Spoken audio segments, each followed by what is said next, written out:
Welcome to your magic moon message. This is the peace dealer.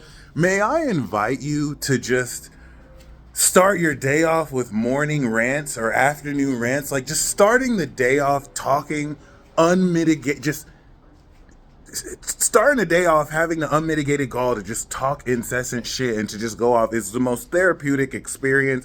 Don't even matter if it's to anyone in particular. Maybe that might be why some of you start the day off wrong. Did you talk shit? I'm not saying complain about things. You don't want to complain, be grateful. But did you start the morning talking shit? Like nobody can fuck with you. Like you are unfuckwittable. Like you're untouchable. You know what I'm saying? If you need to do it to someone imaginary or you have someone in mind, that might be the difference between your day being epic versus so-so. So I know that message was for somebody. The moon is in Capricorn. The sun is in Taurus, baby. And we are here. The sun is getting ready to conjunct Uranus tomorrow. And this is the final conjunction of the Sun-Uranus series in Taurus. The Leo King put out a magnificent Substack article. I saw it in my email. For those of you who resonate with the idea of walk-ins, it's going to speak to you. But I wanted to reference that because of the 2018 and 2025 Uranus-Taurus transit, this innovation of your circuit board, which is the physiological nature of your body and your five senses. It's been electrified. Last time we did this, America had its Great Depression. Now we're doing it again, and people are losing millions of dollars in crypto, but they're gaining millions of dollars in crypto too. When we look at the Great Depression not only brought a huge market crash, the likes of which hasn't been seen around the world at the time, it was also preceding some of the greatest market growth that has happened around the world at the time, even if it happened later, like after, Roosevelt's term or whatever. I'm not going to pretend I remember the president. FDR, I think. But that being said, right, I think the New Deal was around that. But that being said, okay, this is it, y'all. This 27-degree conjunction in Taurus, numerology 9, is signaling this completion, while the moon in Capricorn is going to be stepping into the 240-degree angle when the moon is about like 27, 28 degrees Capricorn, trine 27 degrees Taurus. That Sagittarius signature is the final point of harvest. Libra, Scorpio, and Sag signature. 180, 210, 240, going up to 270 is the harvest breakthrough signature. We had the full moon in Scorpio.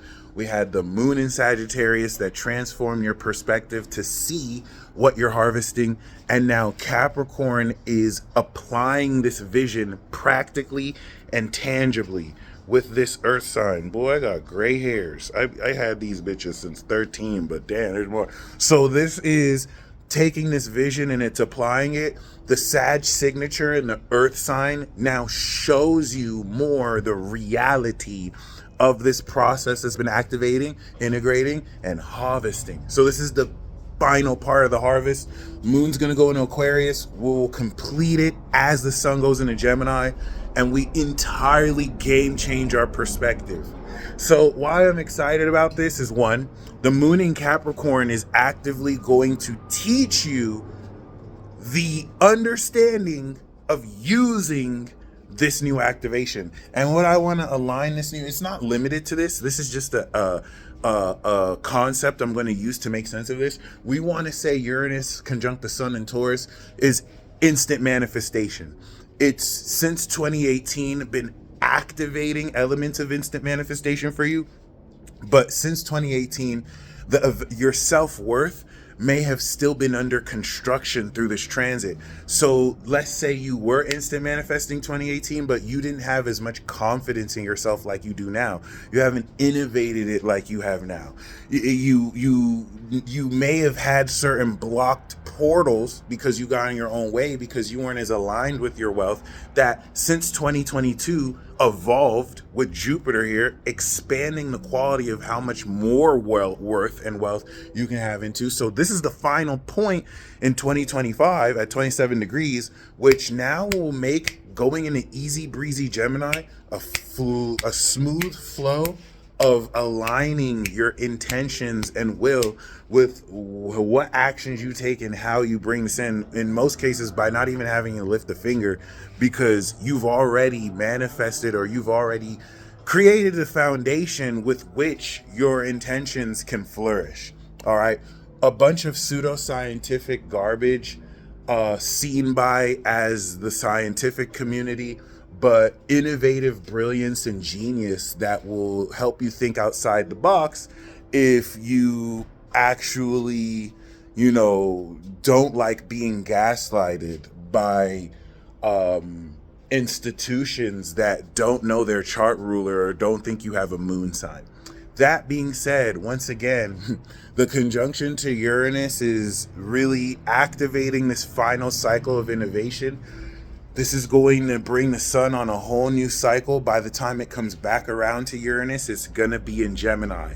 And if we're not in World War III or Civil War by then, that might spark it. Okay. That being said, all right, the moon in Capricorn is a utilization of understanding moon, utilization Capricorn, using. How do we use?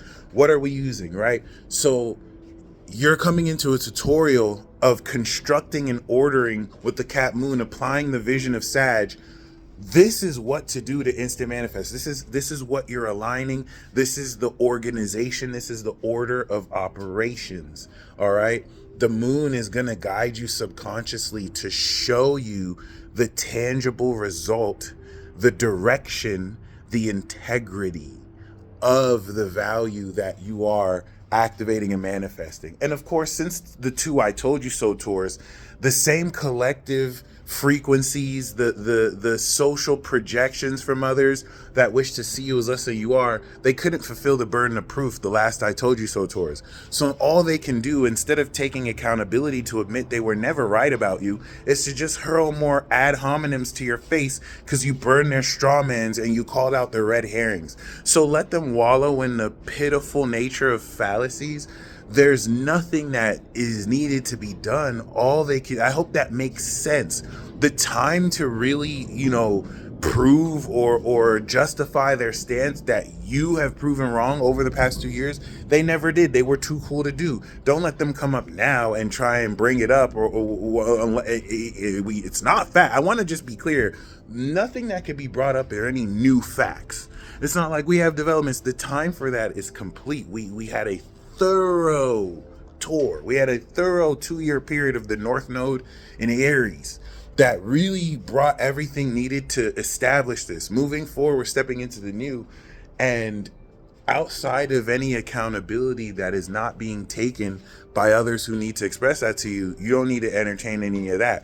That is them trying to bring you down to their level. All that they can do, because, an SLB is an SLB wearing WLB's clothing. All right. I'm sorry. All right. So with that being said, y'all, moon and Cap will trine the Uranus, energy, the Taurus energy, and the power of Capricorn, which is going to give a very flowing, smooth ease of alignment. It's going to sextile Saturn at the end of Pisces. And that's going to really bring together this organization of how this physiological connectivity aligns with your belief systems, the intangible nature and quality of your beliefs through your imagination. So congrats. We're coming into the end of this Taurus season. This is going to crystallize the mastery and completeness of this value and foundation, so that when we step into Gemini season, based on this foundation that's not on shifting sand and that's not on anything like unstable, like bullshit, you'll be able to really communicate properly, expressing these values, expressing what you've strengthened. Okay. Once again, with Uranus, you cannot be afraid to go against social expectations. Taurus is the last of the four anti-social signs. Asocial means it's opposite a social sign. Leo, Libra, Virgo, Scorpio, they're obsessed with going outside and gaining attention from other people. A lot of philosophy you gain around this war against homebodies comes from the social axis. All right. So when you have innovation of individuality, elements of society that you don't conform to because of this unconventionality are going to project on you. Because unlike individuals, they don't have internal locuses of control. Their understanding and self-esteem comes directly from other people. If you have these four signs, I'm not really throwing shade, because some of you have moon or risings in individuals. So you're an individual quality of the social. So unlike other socials who basically need that and can't thrive without that, you understand what I'm saying. So I'm not saying this to diss anybody. I'm saying this to just let those with social bias not influence you, because you're not conforming to their beliefs. And now, since they can't influence you through that, they feel insecure because they can't feel better than you. That being said, embrace the ways with which you're weird. Embrace the ways in which your quirks and idiosyncrasies rub people off the wrong way. And stand on that because of what you know it adds to you. And don't change that to make other people feel comfortable, because they're weak little bitches, or WLBs, as Harvard and Yale have been studying since 1975. The proliferance and emergence of stupid little bitches and weak little bitches. WLB, SLB, look it up. It's on the internet. They've been studying it for years, the demographics in which it comes up through. And why that's important is the innovation and research everywhere is just going to continue to break through more unique understanding of how you are redefining this unconventional sense of value. You're resituating places where you felt you were worth something. Now you know you're worth infinity. And so this shifts out. Let people be sarcastic. Let people mock you. Let people kind of undermine that. That's all the fuck they can do. They can't do anything else. That's why they're doing that. Versus others who have value, who add value to you, who may not agree with stuff you do, but they don't try and bring you down because you do something different than them. All right. Leave that for the weak people who don't really know what and who they are and need institutions to tell them who to worship and what to do and how to be accepted. We didn't come here for that. So y'all stay blessed as always. Jupiter is still in Gemini. And as this expands our mindset, the moon in Capricorn is going to transform with this understanding of utilizing these new abilities and what we're harvesting. Remember, we are harvesting the quality and energy of power we activated in Aries and strengthened through Taurus. So we're getting ready to come into the rewards of such. Focus on what you sowed 2 weeks ago, because that's what you're reaping now, baby. You guys stay blessed as always. Look forward to great accomplishments coming into the next week, so that when we start the new moon in Gemini in another week and a half, we could push forward. I always say hurt people, but that doesn't mean you have to enable weakness from idiots. Okay, so just be mindful of that as we get closer to the moon in Capricorn. That psychic attack, that collective projection is going to be there, and you're being collectively projected on because you're unfuckwittable. Because you cannot be influenced, because you cannot be manipulated. And so that doesn't add value to other people's belief systems, because you're not their slave. You're not someone who's meant to just fit into someone's false beliefs into the world. You're going to be revealed what's actually real by harnessing the hyper reality of your own value. And the more uncool that is to mainstream society, the more fringe, the more out there, the better. Of course, if you're willing to stand on that and go through whatever, it's not persecution, but go through whatever friction, that friction will make you stronger. But this is building your individuality, something that others are giving and trading that value away for acceptance from others. We don't need that. We can work with that, but we don't need that because we got it in ourselves. You guys stay blessed as always. And until next time, I still have my 70% off sale on my website. So I highly recommend you get readings. And yeah, y'all. Peace.